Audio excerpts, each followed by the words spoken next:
Second of a circle. So ఒక circle కి second అంటే ఆ లైన్ ని మనము ఎప్పుడు సెకండ్ అని చెప్తాము అంటే a secant to a circle is a line that intersects or touches the circle at 2 points.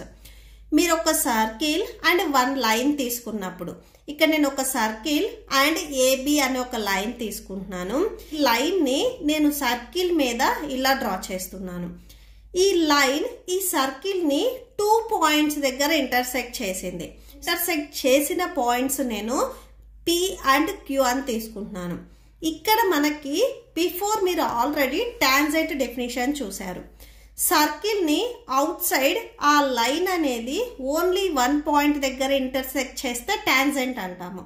So మీరు ఒక సర్కిల్ 1 లైన్ తీసుకున్నప్పుడు ఆ లైన్ అనేది సర్కిల్ ని 2 పాయింట్స్ దగ్గర ఇంటర్సెక్ట్ చేస్తే ఆ లైన్ ఏదైతే ఇప్పుడు మనం తీసుకున్న ఏబి లైన్ ఉందో ఈ లైన్ ని మనము సెకండ్ ఆఫ్ ఏ సర్కిల్ అంటాము.